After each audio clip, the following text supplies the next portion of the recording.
Every time you swipe, your screen fires a barrage of highly polished images straight into your optic nerve. We consume thousands of these visuals a day without a second thought. This timeline shows the biological speed limit of human vision. It takes precisely 1/60th of a second for a visual signal to travel from your retina to your brain's recognition center. Inside that microscopic sliver of time, your brain has enough time to recognize a shape, but it lacks the time required for your conscience to evaluate what that shape actually means. Consider this frictionless square shape. It glides along the path so smoothly that it bypasses your higher cognitive filters entirely. In media design, this is a square image, perfectly frictionless content. These images arrive pre-answered. They bypass inquiry to plant specific baseline desires, like the immediate need for wealth or social status, before you have the chance to wonder why you want them. Because these visuals move faster than the deliberate mind can track, they settle in the brain as pre-validated truths.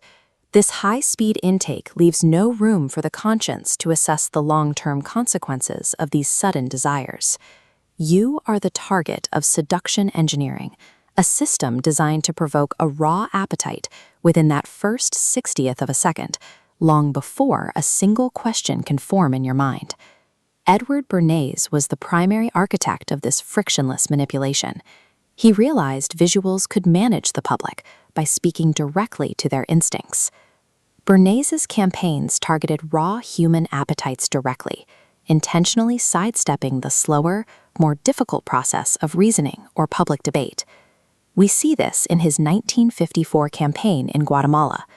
This propaganda banner was engineered to generate immediate public support by focusing on the welfare of the working class while keeping the underlying political motives invisible.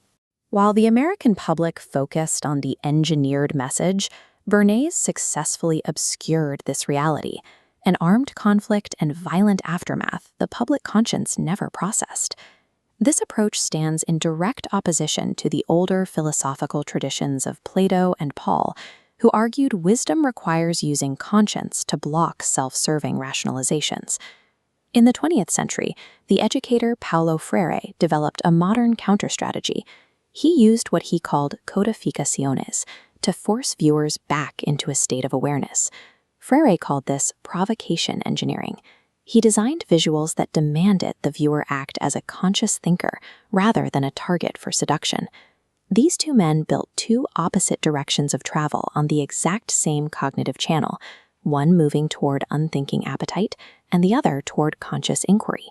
How do you actually engineer provocation to interrupt that 1/60th of a second trap?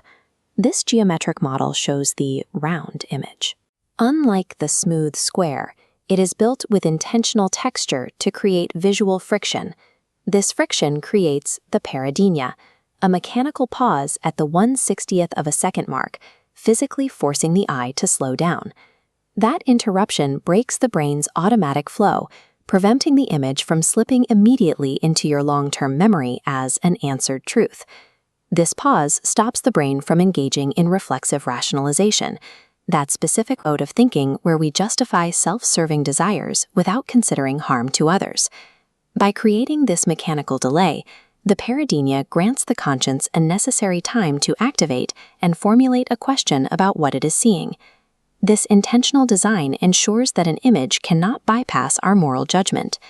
The friction provides the window required to choose a wise response rather than a reflexive one.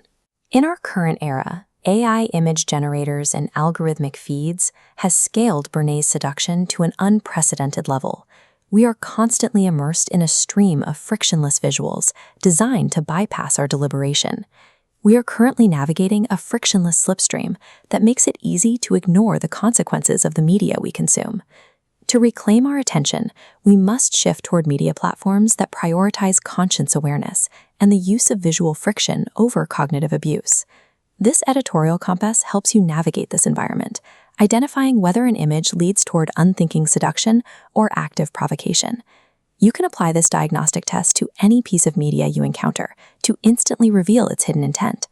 Ask yourself, does this image leave me with a question or with an appetite?